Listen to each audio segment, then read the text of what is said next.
What up, everybody, and welcome back. It's Tale of the Tape. It's your boy Craig, here with my co-host. Your boy Mike, who forgot a nickname this week because UFC 299 kind of blew me away. It was an incredible event. But before we jump into that, let's talk about some other things that went on this week that were also incredible. Yes, get to the news. Yeah, beyond everything, biggest fight of the week, Francis Ngannou versus Anthony Joshua for a heavyweight matchup, and this did not go, I think, the way anybody but maybe Anthony Joshua would have expected. I don't know. I thought it might have been contested a little longer, but I don't know. Francis looked good against Tyson Fury.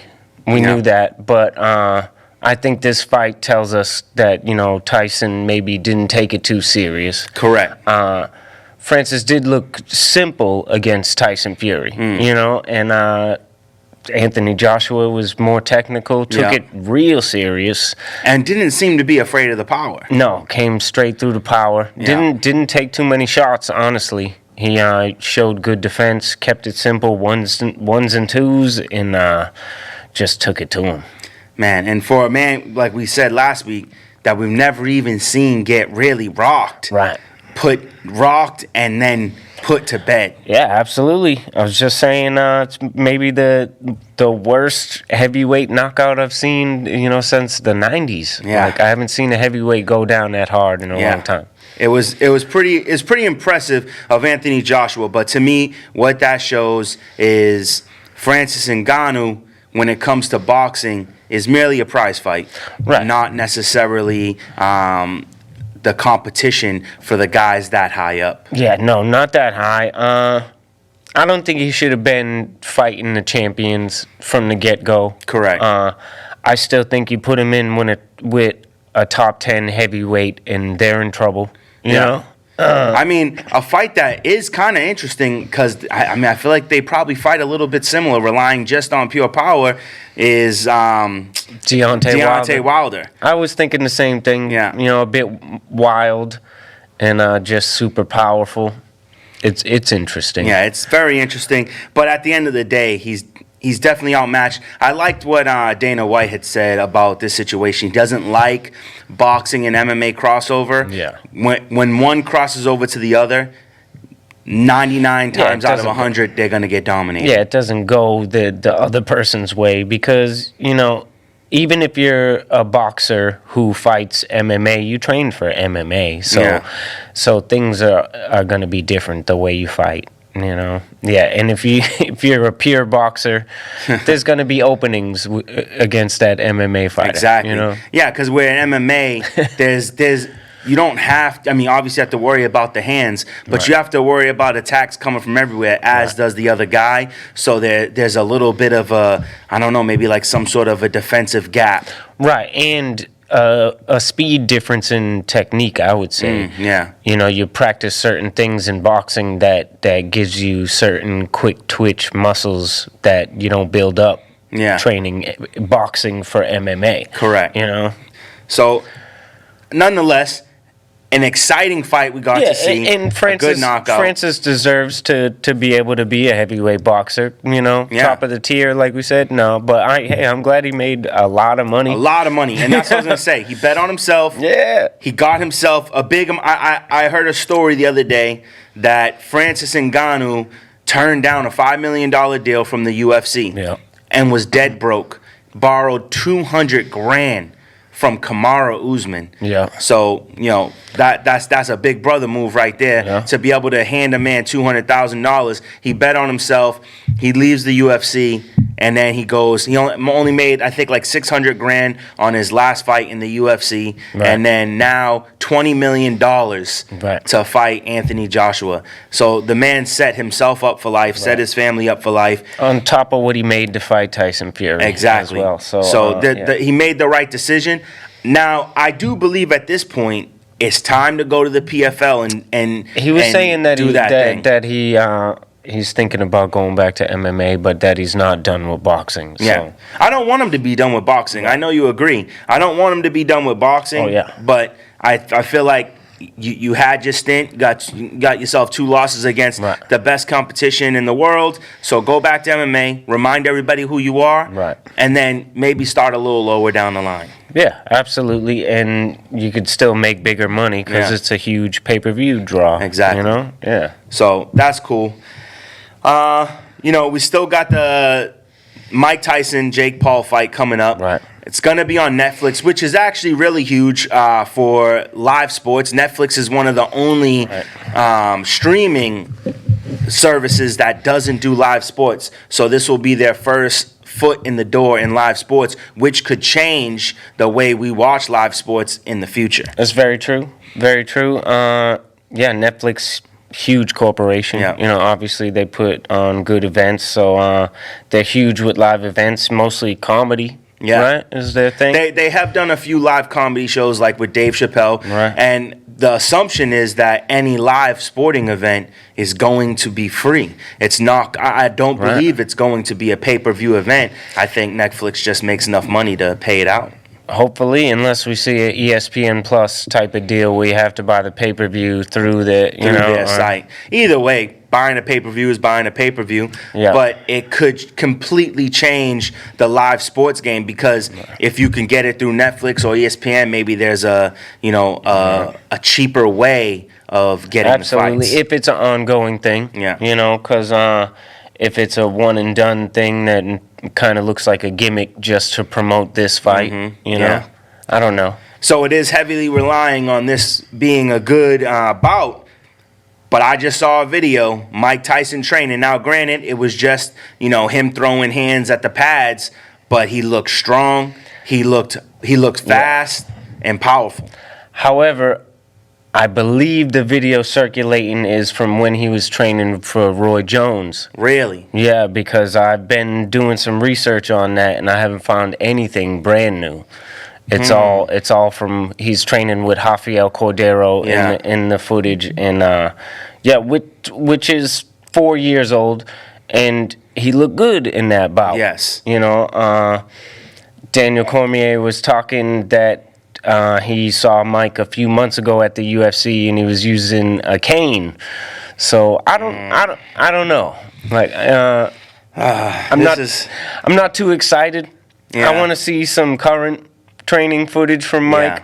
Yeah. And I feel like this is a bad move for Jake Paul. How do you win? If Mike gets in, because if you hurt the legend, nobody's gonna like you.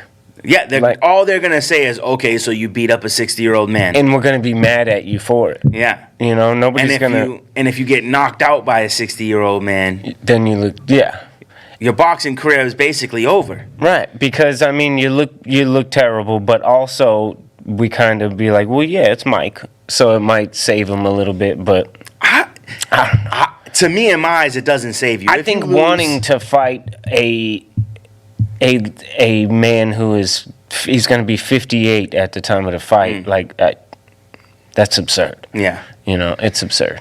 I would like to know I don't care how what this his even name came is. about. Why is it even happening? Yeah, I don't care what his name is. Yeah, the more I hear about it, the more it just seems dumb and absurd. And then there was like rumors going out that like 2-on-1 and stupid stuff. Jake Paul had to squash the rumors, and I'm like, do you feel like you really need to squash those rumors? Like anybody who believes those rumors is dumb. Why are you even addressing them? Yeah, man. And then another thing I wanted to talk about, and I forgot to set this up before we start the show, but I know we talked about it earlier.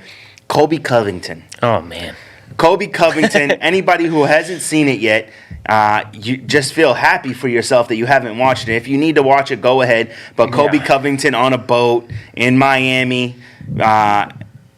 just trying to antagonize Ian Gary. It's not landing. His rhetoric is not landing how it used to. You know? You feel embarrassed for him the whole time, and he comes up with 3 conditions for Ian Gary to be able to fight him. And before I even say that, it's just, who are you now? Yeah. Like, what makes you think you get to say this? But anyway, his first condition is that he has to turn on the comments on his socials. Yeah. If at any point he turns off the comments on his socials, he forfeits the bout. If he turns off his comments after the bout, he forfeits his purse. Yeah, something. Which is something forfeiting stupid. the He purse, forfeiting stuff if he ever turns off the comments.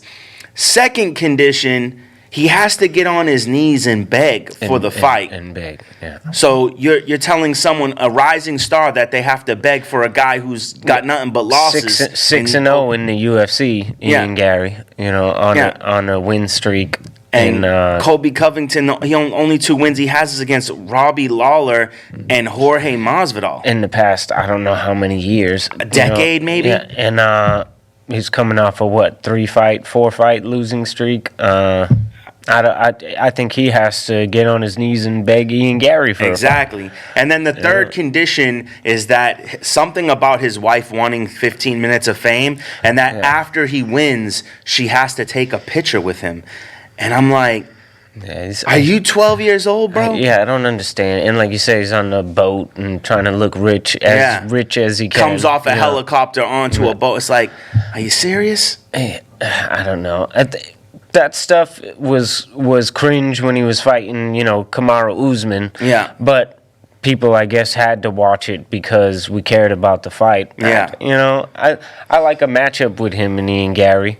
It's a fight I would like to watch. It's a good judge of whether Ian Gary can come into the top 5, you know? Yeah. But, he don't have to beg nobody. Nobody. Especially Covington. Covington got to beg for him to get a good fight. Covington should be begging anybody. Yeah. He should be begging dudes he knows he can beat into a fight. And personally, I don't think there's anybody in the top 5 he's beaten, let alone the top 10. And is Ian Gary in the top 10? I believe after the fight? Jeff Neal fight, he should be. I mean, yeah. So top 10, can you beat anybody in the top 10? Because it seems like you're trying to duck Rachmanov. Right. It seems like you're trying to duck him. Right. Because that's the real fight. Yeah, that's the guy to fight. Yeah. At 170. Absolutely. You know, Ian Gary should be fighting a guy like Michael Venom Page or Stephen Wonderboy. Right. Those 3 guys I feel like are destined to meet. Right. But why are you trying to go so far down? Because you think that if you go lower down the ladder, you might get yourself a dub. Well, Ian Gary did call him out after his last fight, you know. So, but to give response, I feel, to a call out always says that you think the guy deserves to fight you. Yeah. If he calls you out and you respond in such a dramatic way, then it tells me you're worried about that. You're concerned about that matchup. Does it not say with such ridiculous terms on being able to fight him that you're actually afraid to fight him? You don't want to fight him. That sounds like you're concerned about the matchup. Yeah. Mm-hmm. So you sound like a chicken shit. Yeah. And it doesn't work. Your dumb comments do not work. And they're not landing the way you think when the fight is not, you know, a big time fight. Yeah. Nobody cares about you. Not one little bit. Yeah. So we had an event, PFL. Oh yeah. I know we talked about one little head kick stoppage. Yeah. That was weird. I don't know if you heard anything more about that. I have not heard any information about that. He just wasn't trying good enough. Yeah. But then there was another fight that had a weird ending. Yeah, the main event with Cedric Doumbé had a splinter in his toe, I guess, and was fighting, you know, with it. They showed the close-up. It was something, maybe wood or even metal. It was some kind of splinter deep in his toe. And Mark Goddard ends up calling the fight off, and both his opponent and Cedric Doumbé are pointing down at his foot. And, you know, it looked to me like Mark Goddard is like, you know, you can't just complain about your foot. The fight is over, you know, and Cedric Doumbé's complaining like, no, I just wanted the splinter pulled out. It's such a weird thing because, you know, like, there's no precedent for something like that. Like, I mean, do you get a doctor's timeout and get it removed and keep fighting? Like, how do you tell the ref, like, I got a splinter in my toe? Like, and that, I mean, that it is really weird. It's a tough thing too, because what do? You got a splinter in your foot, and it's definitely going to hinder you in the fight. Right. And when did you realize that the splinter was in your foot? Right. Could he have told him in between rounds? Yeah. You know, and maybe he got the doctor to remove it. It's a weird situation. I would like to see how it's going to be handled, because I feel like if you're saying both fighters were aware of the issue in the moment, right? You know, Goddard's got to do his job. Everybody knows Goddard's one of the best, so he's got to do his job. And if you're not fighting, he's going to stop the fight. But what's going to happen next? Are they going to make this an official bout and call it a no contest? Give them a rematch. Right. You know, we had that a long time ago when the Hulk dude from UFC, Ian Kudaloba, when he was faking being rocked, and the ref took it as real and stopped the fight. Right. You know? We've seen referee error get pulled back. You know, I don't think it's referee error. Like you said, Goddard, one of the best in the business. People giving him shit about it, but I don't think he did anything wrong. The rules are kind of, cut and dry. Yeah. Like, if you're complaining about your foot, he was complaining. How can you tell that you're complaining about a splinter? Unless you're being super clear about it. Right, and which is, the main event. It's loud. They're in Paris. Mm-hmm. Yeah. Doonbay, a hometown Frenchman. Like, you know what I mean? Everybody's going crazy. It's a weird situation. In the moment, it looks like he's like, ow, my foot. And then his opponent is like, look, his foot. He doesn't even want to fight. Like, you know what I mean? And Goddard is like, no, if your foot's injured, the fight's over. Fight's over. Like, that it'll end right there. Like, if you can't continue because of your injury, then the fight has to end. That's a TKO, Like, it's unfortunate. A foreign object, however. Yeah. I would hope the commission would overturn that to a no contest. I completely agree, because it's not really fair that he's being hindered. I'm not going to give Goddard any slack. It was huge. Yeah. I'm not going to give Goddard any I'm not going to come at Goddard because of his decision. He made the decision he had to make as a ref. And now I think the commission has to come in and make their decision and say, you know what? You were hindered. We have the evidence. We'll call it a no contest. Maybe even just wipe it off the record, whatever the case may be. I mean, to have gone, however, more than one round says it's an official bout, so I would say it has to go down as a no contest. Right. I don't know. I believe it was in the fifth round even. So I don't know how long it was in there. Yeah. If it had just happened or, it kind of resembled like a toothpick. Wow. And that kind of makes me feel like somebody threw it in the cage from the crowd. Like, where did it come from? Where did it come from?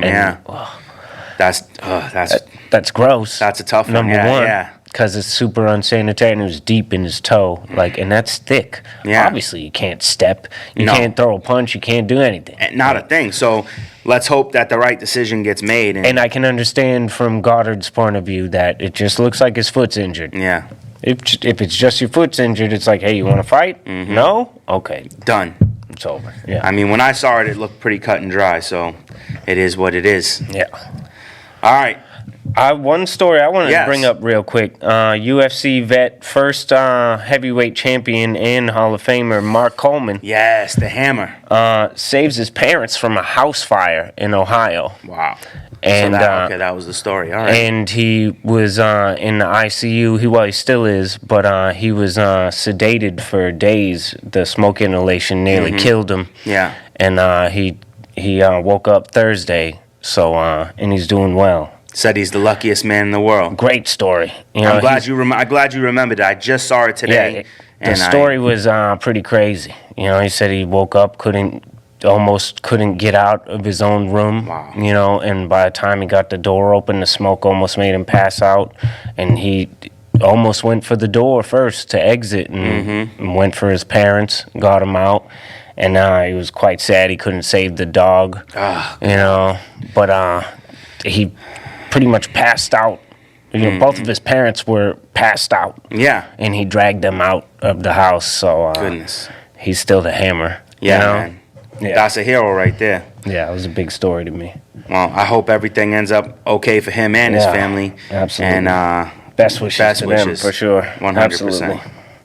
Oh, What about Diaz versus Masvidal in a boxing match? Yes. June 1st? Yes. Is it a boxing match though, or is it MMA? I think it's boxing. That would be so dope. Yeah. I look forward to that more than I would look forward to a lot of UFC fights. Yes. Because they're fighting at similar level, I and you don't know who's gonna win that fight. And It's a good one. I want to see that more than Jake Paul and Mike Tyson. 100 times more.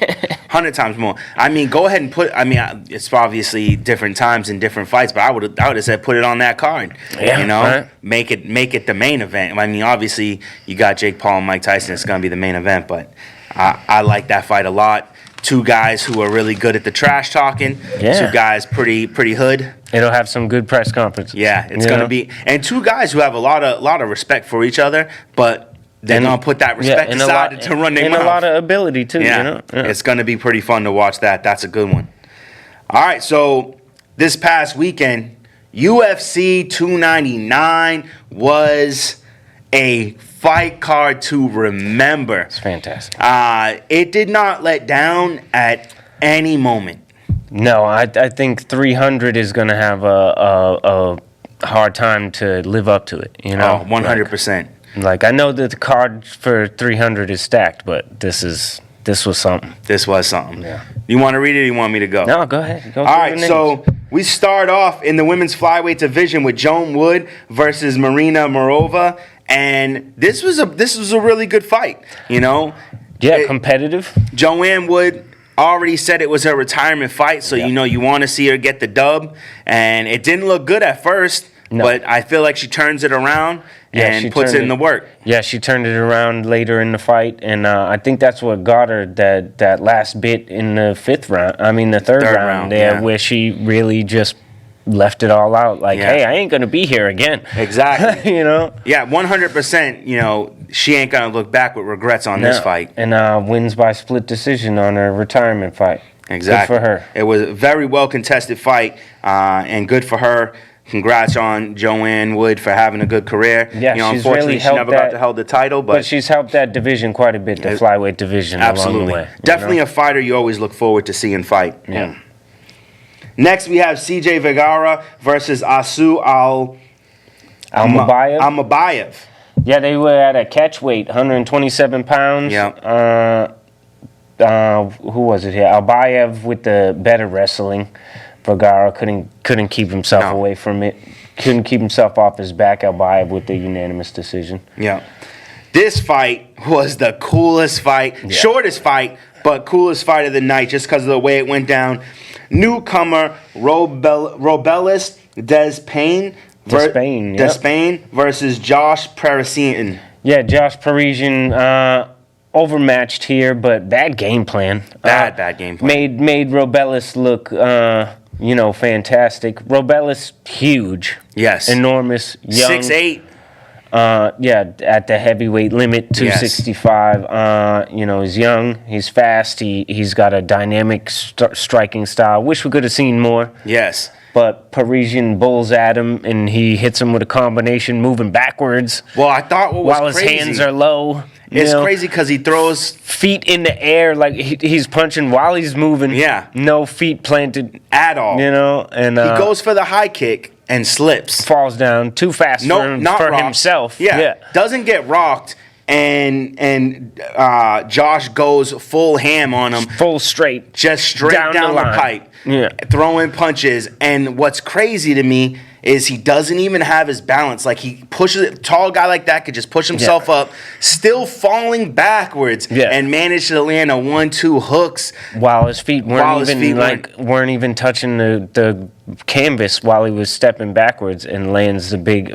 The thing for me, Parisian gets hit with one of them and says, "Well, okay," and keeps coming straight. He throws like a 2-3-2 real quick, Robelis, and puts him out. Puts him down. It was incredible. Fun. That made for an exciting few seconds of a fight. Absolutely. Definitely a bad game plan by Josh. Hopefully he learns his lesson by that, but exciting we'll see fighter. What happens with a Robelis. Yeah. Guy is going to be exciting to watch. Oh, man.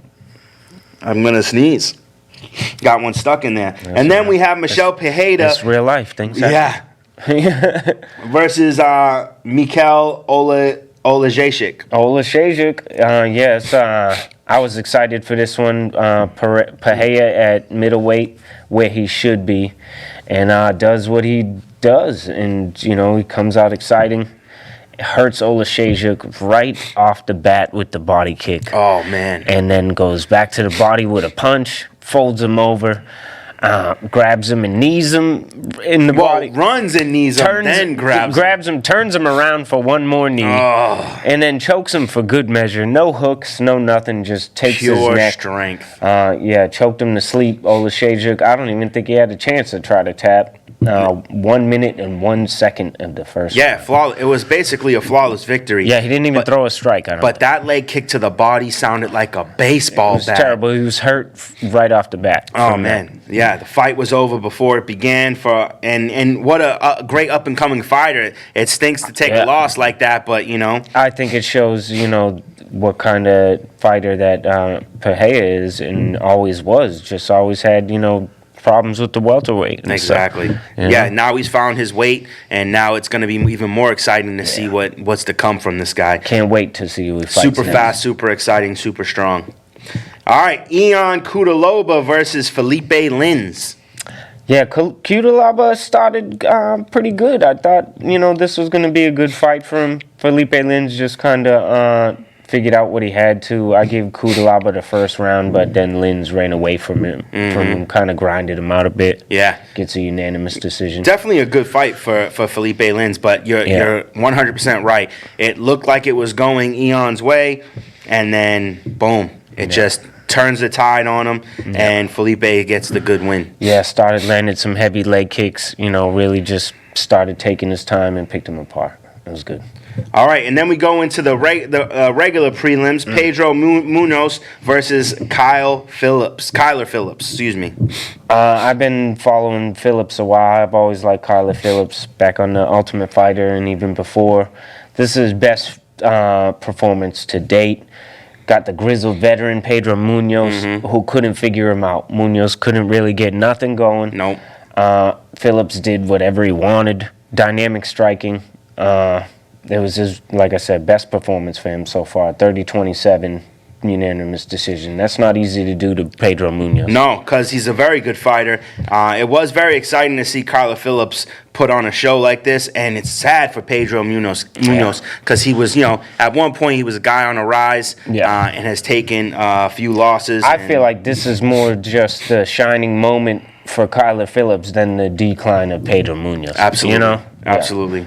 Looking forward to seeing what he has coming next. Bantamweight division is loaded. A tough division to move up in, so we'll see how it goes for him. Then we have I always have a trouble with his first name. Gamrot versus Rafael Dos Anjos. Great fight. This prelims was incredibly stacked. Yes, very much so. Rafael. I was pulling for him so hard. I thought he had him right in the opening minutes. Oh, my God. Hits him with the huge knee. Yeah. Gamrot, it looked like he was faking the shot, like he wasn't even committing to the single leg. 100. I think he was just faking it. Rafael pulls his knee up, clips him in the chin. Perfectly timed. And pours it on. But Gamrot's so tough and so enduring and just grinded him. Just put the wrestling on him and wore him down minute by minute. Towards the end of the third round, Dos Anjos was, getting handled pretty good, but he almost had him. He almost had him. He made the one mistake. He shimmied up just a little too high. Gamrot was able to flip him over the back. Yeah. He had a lot of good moments in that first round. Yeah. Looked real strong. Was landing some Hurt him great multiple strikes. times. Well, yeah, it was over for Gamrot 100% in that first round. He just endured. Once he got on top, I was like, oh no. And then rounds 2 and 3 was all Gamrot. Yeah, it was just classic Gamrot. Nothing to write home about that you get too excited for, but very hard to beat. Yes. Hard fought fight, still exciting, and once again pulling for Rafael the whole time. But he gave it everything he had in the first round, and Gamrot made his adjustments in the second and third. Yeah, I don't know what this means for Dos Anjos. I mean, I didn't think we were gonna see him compete for a title again, anyways. Correct. But I think he might be in a legacy fighter type of spot. I do think he's a legacy fighter. I think he's a gatekeeper to get into that top 10. I also think that he's always going to be a guy who you look forward to seeing on a card. Yeah. So therefore, as long as he wants to fight, there'll always be a fight for him. And I want 100%. You look at him when he walks in the octagon, he's always going to be competitive. He always looks conditioned and ready to go. He always looks sharp. He never looks out of a fight. So 100% until he's done fighting, he's going to be someone we're going to look forward to seeing. Yeah, and he looks like he's in a place where the losses don't hurt your standing with the fans. 100%. So, all right, women's flyweight division. Caitlin Kukajian, no longer, versus Macy Barber. Once again, pretty exciting fight here. Yeah, I liked it. Pretty good implications on the top of the flyweight division for the women. Macy Barber looked pretty good. Yeah. She's grown into what she thought she was going to be a phenom. She was a little full of herself. Yep, 100%. Gets humbled by a knee injury plus a beating from Roxanne Modafferi. And, has worked her way back into good contention here. And she got a nice streak going. Yeah, I think she's turned into this hard-working fighter who figures out how to beat you. She got to take some damage before she can get into a flow. And she ain't worried about no damage. The only problem I would say is where she got lucky in this fight is Caitlin is not a power puncher. Right. Because I'm not saying Macy Barber is going to get put to sleep, but if Caitlin had even just a little bit more power, the strikes, because Caitlin is a precision striker. She just doesn't. She's a point fighter, and it's hard to when you have power like Macy Barber does. It's hard not to just try to wade through those shots to land something, because you're not going to get hurt. Yeah, because I believe it seemed like Macy Barber was struggling in the first. Caitlin was definitely putting hands on her. Because she's got great range, no matter if she has power or not. And then she, second round makes her adjustments, starts taking her to the ground, starts beating on her. That's what I'm impressed most with, I think, by Macy. She's a much better wrestler than people give her credit, and I think that's where she's best. She got punch and power, but she don't set none of it up. She's pretty wild. Correct. But she got herself a good unanimous decision here. So, and that's Caitlin Sermonara. She'll be Kukajian here, I think. She's forever Kukajian. And she's forever at the top of the pack. So if she got to be the gatekeeper to the top 3, probably. So 100%. You ain't. I don't think you even deserve a title shot unless you've gone through Kukajian. Yeah. All right. So for the main event of the prelims, performance of the night and dummy of the week. Yeah. Curtis Blades versus.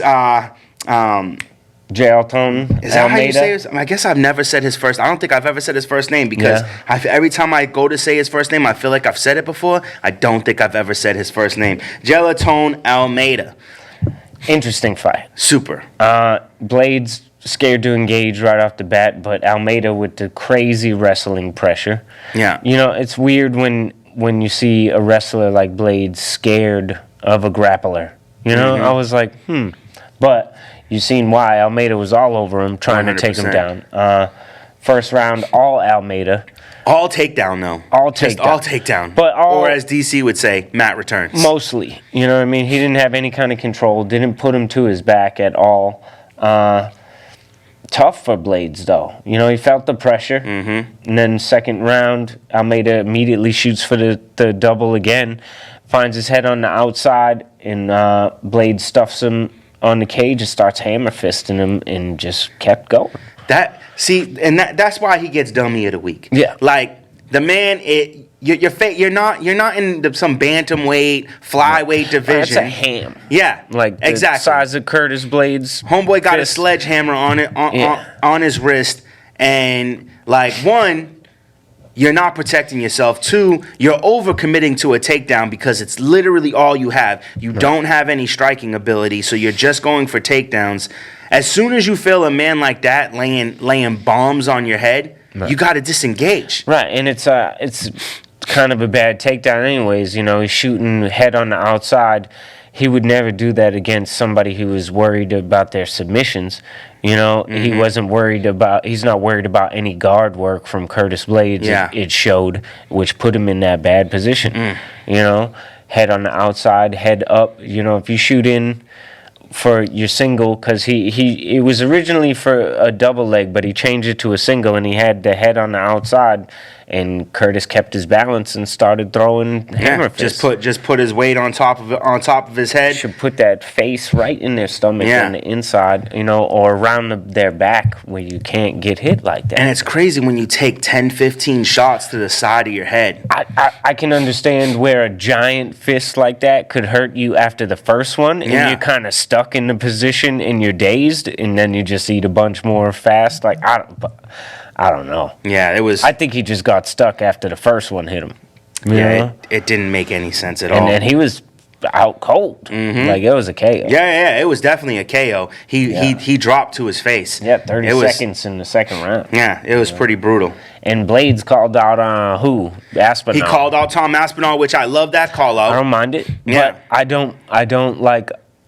I don't like Blades' demeanor. He's too childlike. No offense to him. I believe he is very immature. He's a nice guy. Yes. And that ain't gonna get you nowhere. I think he needs to light a fire a little bit.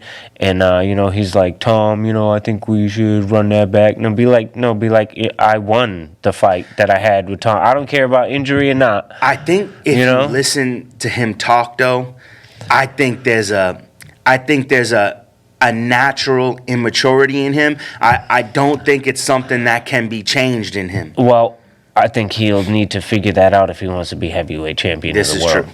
You know? But it is, I feel like it's a great call out because But just like, you know, if you wanna maybe fight Tom, right? Come on, man. Right? Yeah. And he already said he's not fighting Cyril Gane. Cyril Gane had opportunities that he passed on. He turned him down. So he wants the champ. Yeah. You know, you get some points for talking like that. Yeah. Put a little more fire like that in your voice when you're talking about the person you want to fight. Exactly. You know? So, with that being said, now we get into the main event. I mean, the main card of the pay-per-view, and that's Petr Yan versus the what is it? Song Yadong? No. What? The Swaggy Song. Swaggy Song Yadong came out with the blonde hair. Yep. Swaggy Song Yadong. Yeah. Maybe stop hanging with Uriah Faber so much. But 100%. But honestly, maybe in general. But Song tried the wrestling. He definitely won round one, I would say. Oh, yeah, 100%. You know, like coming out with hard shots. But Petr Yan, always a slow starter. You know, he's a 5-round fighter. Correct. And I think he figured out that distance of Song. Song's got to switch stuff up. He's too predictable now. I think, you know, people know him as that 2-3 power boxer, and he's going to shoot the single in, you know, I think Yan just got too dynamic for him as time went on. Well, I mean, the thing you got to give Yan is his fight IQ is super high, and he's going to figure it out. Right. You know, even in the fight he lost against Aljamain Sterling, by the championship rounds, he had figured it out. Right. He just happened to figure it out too late. Yeah, absolutely. I totally agree. And he figured it out here by the second round, really turns it around on Song, ends up getting him down, wins rounds 2 and 3, gets a great unanimous decision. Shows that he's still at the top of the bantamweight division. 100%. And I like Song Yadong a lot. Yeah, he showed that he's definitely a guy to worry about in that division. I was disappointed here. I wanted Song to come out and show me something new and show that he deserved to be in the top 5 even, you know? And I'm not sure now. I think he needs a change of camp. 100%. I think Uriah Faber maybe has taken him as far as he can. No offense to Uriah in any way. I mean, let's look at the record here.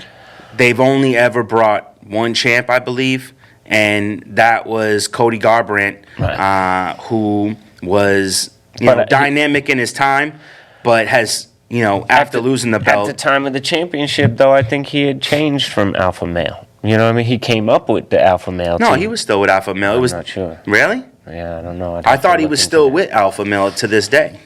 I could be wrong about that, but I don't know. Because I know it was T.J. Dillashaw who switched before he got the title. Yeah. But I didn't know that. But I think Garbrandt had left too. Oh, okay. That'd be a weird thing to hate Dillashaw for something that you did, something and then end up going and do it yourself. I think it was the way that Dillashaw did it. But either way, because when it's time for you to go train somewhere else, it's time. There shouldn't be any hate from anybody. Yeah. Like if you got to change your skills up, you just got to change your. You got to change it up, and I think that's what's in store for Song Yadong. Petr Yan ready to climb that ladder again and try to get back into title contention. Mm-hmm. In the welterweight division, performance of the night: Gilbert Burns versus Jack Della Maddalena. Yeah, Gilbert winning the whole time. The whole time. Entire fight domination. Too good with the grappling. Winning most of the striking exchanges, being elusive, staying away from Jack's power. Mm-hmm. I don't know. Gilbert was all over him. Makes one silly mistake in the third round and gets knocked out. Pretty much. Yeah. It was just one mistake. And that's what anything like that can happen in a fight. But that's all it takes. Yeah. I mean, Jack lost the fight. And it's basically, in a different way, the same thing that happened with Usman and Leon Edwards. Usman was winning a fight and made one small mistake and gets KO'd. Gilbert makes one mistake, he gets reversed, and he gets ground and pounded. Jack finds his way up from the bottom in the third round, and Gilbert had already floored him again in the third round. Mm-hmm. Jack's breaking apart in the scramble. Gilbert immediately shoots for a double leg, and Jack raised the knee at the perfect time. Yeah. And that, oh God, you can't be. I mean, I understand you're winning the whole fight, but you can't be that predictable. Yeah. You can't be that predictable. All he had to do was put a couple shots before it. Even one. Yeah. Even one. Even if you fake the overhand and drop. He could have even laid off the gas pad a little bit and not shot in for that takedown at all. He gets himself knocked out at 3 minutes and 43 seconds. So there's only a minute and 15 seconds left in the last round. And I felt bad for him because he was performing great, doing everything he needed to do. Jack looked good too. They weren't bad rounds for Jack, just getting out grappled more than anything. Yeah. Gilbert knew to stay away from the power, 100%, and stay away from the good boxing. I do like that Della Maddalena called out Shavkat Rakhmonov. Oh yeah, after the win, ain't nobody calling him out. No, and that just shows that you're game. And I like that call. Yeah. 100%, and it's actually an exciting fight, So, and it propels him or it propels Rakhmonov. So one of them gonna come out going right, almost right to a title. Yeah, I heard from Chael Sonnen, and he made a comparison. He said that Bilal Muhammad, who we all regard as next in line for the title, he got there by beating Gilbert Burns. That was his last win to get the title shot. This is true. And he did it by decision. Here we got Della Maddalena with a finish. So although I will say in comparison, Bilal won the fight and then won the decision versus catching somebody. But catching somebody because still as legit. It's like I said, when you land a knee like that, he wasn't gone at all. No, and if you land a knee like that off a shot because you knew the shot was coming and you throw the knee up, timed. You made the adjustment in the fight. You made the read. You landed the strike. All the props in the world for that. Absolutely. All right, so and I love the call out.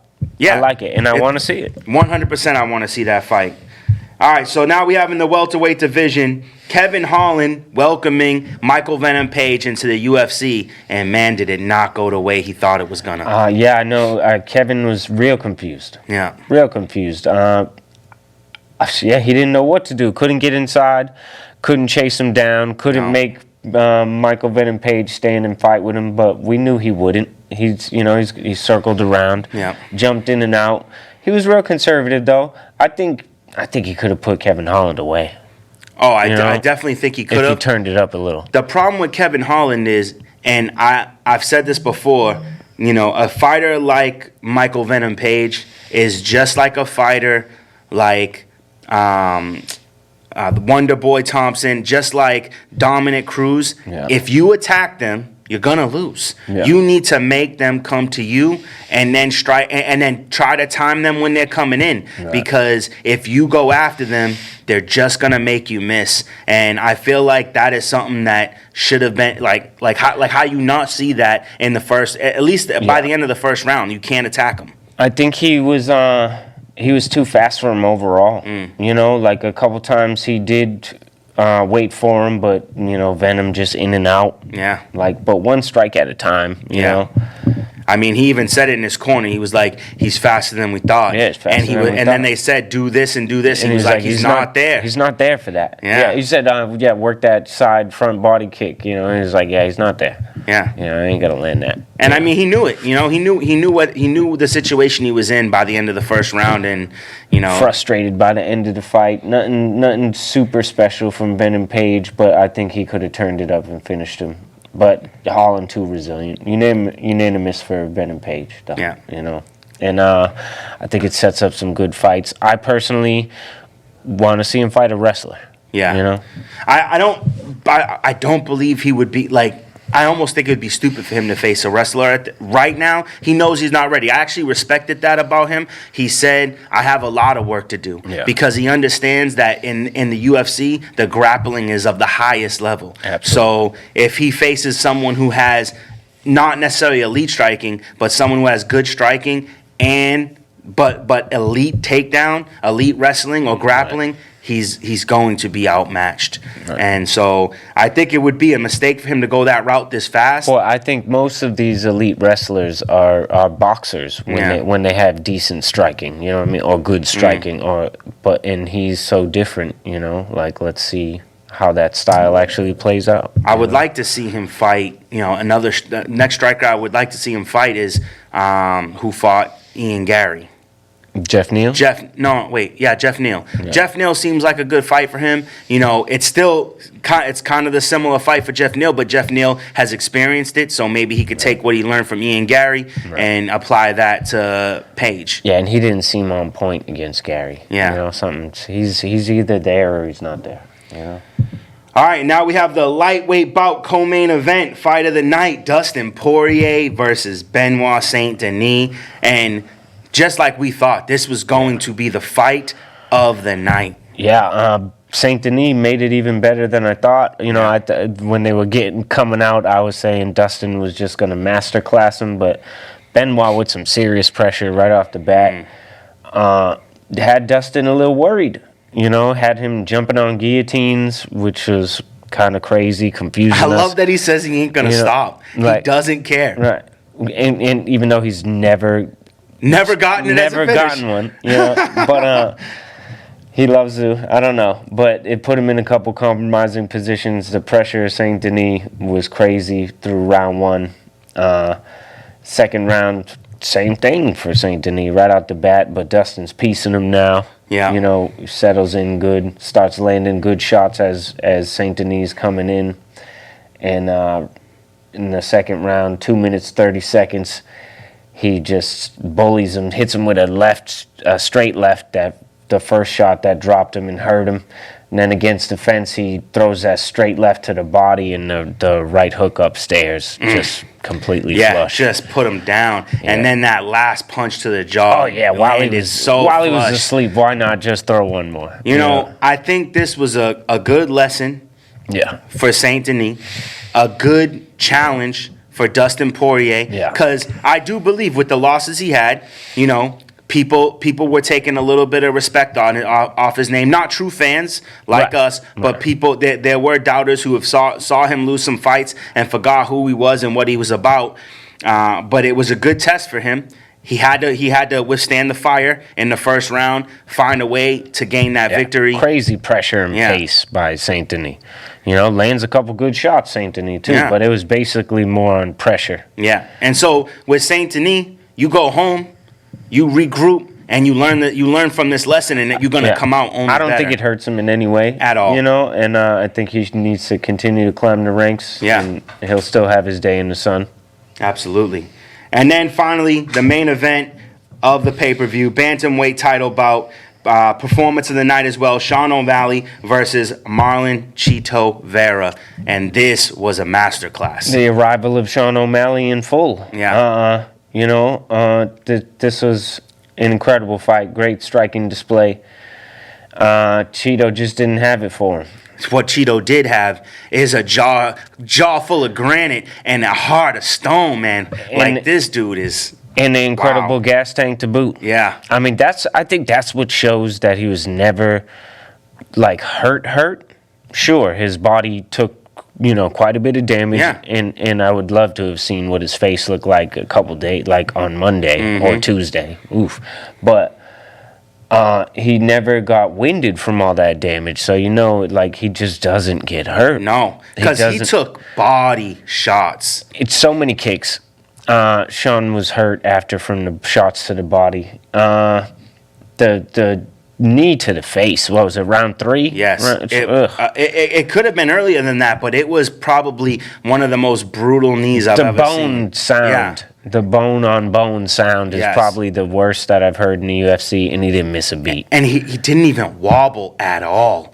Just still there. The most he looked hurt is when Sean hit him with a straight right hand while he was coming in, and he dropped down to one knee, but it was off balance. Yeah. Like, while taking a full right hand. Like, that's crazy.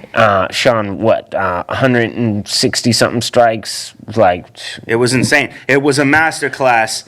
Yeah. And I don't know, man.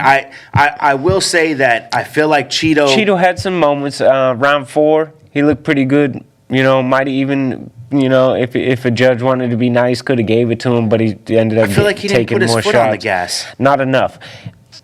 What he looked like in round 4 is how he should have been fighting him the whole time. That he, obviously you took the worst of his shots. Yeah. You should have been full blown attack mode. I think it was super hard for him to establish the pressure because Sean's feints and traps were perfect. Yes. I mean, he never stayed still for a second. It was perfect. Perfect display. Absolutely. It was, incredible to watch. Yeah. And like I said, I want to see the fight. He called out Ilia Topuria, and it's a fight that everybody wants to see. Now, I do agree. I think that I do want to see it. I think Topuria needs to defend against Ortega, and I think O'Malley needs to defend against Merab Dvalishvili. More for the fact that Merab deserves it. Yes. And I don't think it hurts either champion to wait. Correct. Because it could hurt Sean O'Malley in the fact that he could lose the belt. If he loses, but then maybe he shouldn't be the guy that goes up to challenge the higher weight class then if he can't, defend at bantamweight. I don't know. Well, technically it was a defense. I just think that it's not right to pass over guys who have earned their shot or to make them wait. Yeah. Yeah. Because if he does fight Topuria, he just had a 5-round fight. He's got to wait, 6 months at the minimum. Yeah. And if Merab wins, doesn't that make Merab versus Ilia Topuria the fight to make over Sean O'Malley? Right. And what if Sean O'Malley can never beat Merab? What if they face each other 3 times, just like with Max Holloway and Alexander Volkanovski? Yeah. If he can't beat Merab, then you got to move up, and then you got to face Ilia.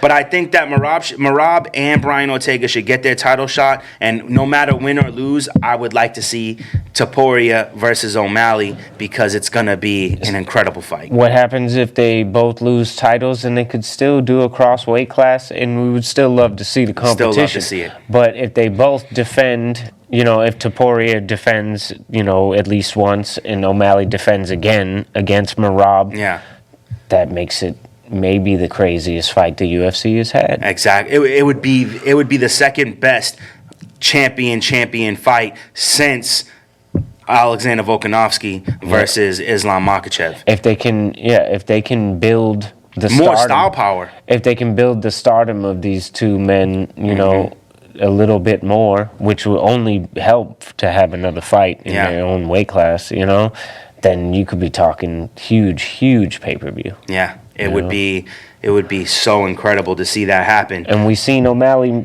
get the biggest numbers pay-per-view for a non-McGregor For pay-per-view. a non-McGregor pay-per-view. That's a big deal. Boy's a star.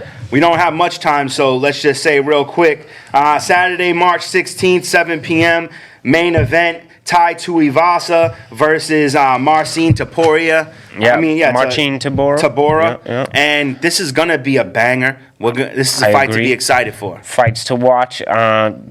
Jafel Filo versus Old Osborne, high-paced fight, flyweight division. Yeah. Natan Levy versus Mike Davis, good strikers. Meerschaert versus Brian Barberina, striker versus grappler. Pannie Kianzad, Macy Chiasson Yes. for the women's bantamweight implications. You know what? Josiane Nunes. Okay. I forgot who she beat. I want to say it was a while ago. Running out of time. Yeah, running out of time. She had a good fight. I want to see her. Not too exciting, but Ovin St. Preux versus Kennedy and Zechiku. I want to Ryan see that Battle. as well. Yeah. So Love to see him again. that's all the time we have for you. We'll see you next week on Tail of the Tape. Until then, have a good night. Peace.